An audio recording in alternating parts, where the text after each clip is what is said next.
D'abord, je tiens à remercier Michel et Marina, nos conseillers départementaux, c'est eux qui financent, et puis aussi M. Martin et M.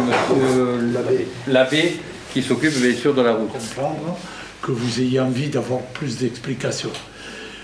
Il y a deux volets, puisque vous le savez, il y avait l'amélioration, quand on a travaillé dès 2008, de Banyuls à Cerbère, mais il y avait aussi Port-Vendres-Banyuls, où là, on avait fait une réunion publique, où à la limite, à la fin de la réunion publique, on était guère avancé, puisque au départ, c'était pour parler d'une déviation extérieure à Banyuls, et à la fin, beaucoup nous ont interpellés en disant « Sur le front de mer, ils ont l'habitude que les voitures passent, ne nous les faites pas passer derrière, parce qu'on aura trop de nuisances. » Donc vous voyez que le discours est différent suivant l'endroit où on se trouve. Par contre, entre Port-Vendres et Banyuls, il y avait un point noir,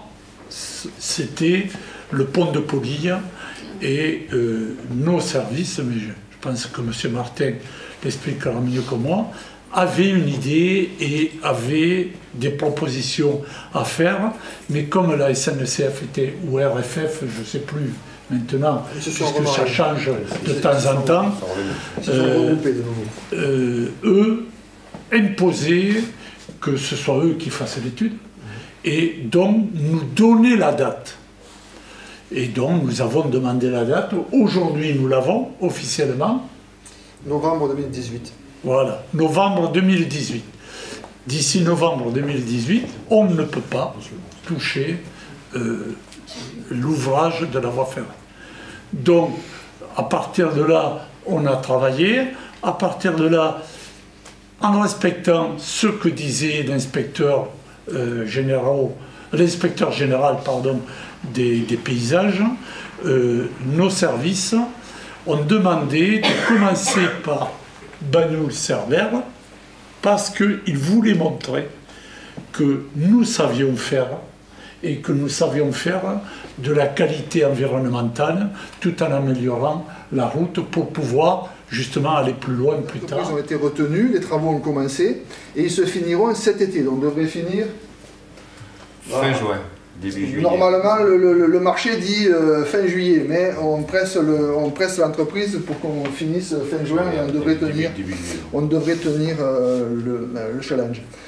Ce qu'on peut dire aussi sur ce chantier, donc après vous pourrez peut-être vous rapprocher, c'est un aménagement où on rectifie légèrement, on améliore le tracé et on a donc une largeur qui permet à des bus de se croiser, donc de 6 mètres, avec de part et d'autre une surlargeur cyclable de 1 mètre en enrobé. Et puis au-delà, on a un caniveau pour récupérer les eaux, et derrière, éventuellement, un piège à cailloux.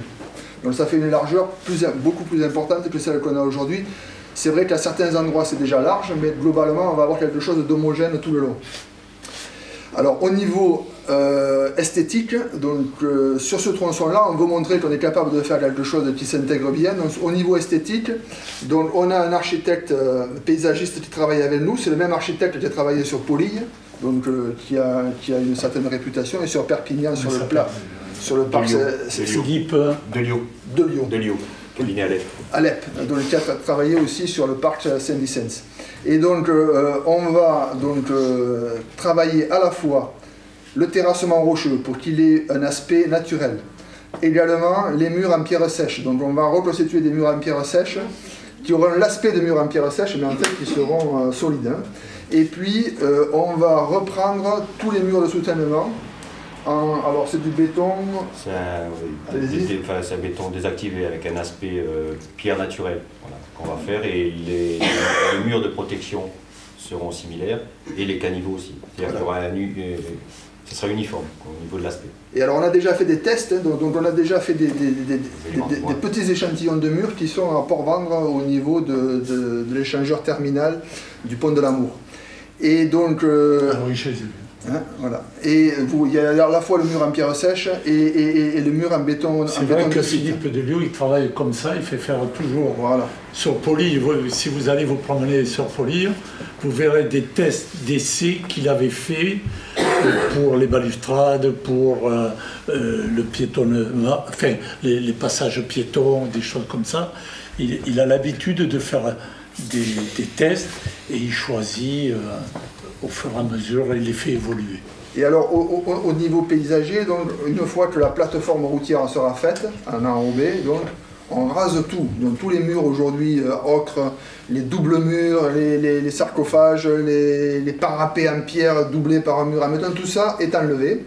Et après, on reconstitue un mur en béton de site tout le long. Et alors, côté mer, à certains moments, donc, il y a des murs de soutènement qui seront avec un aspect pierre sèche.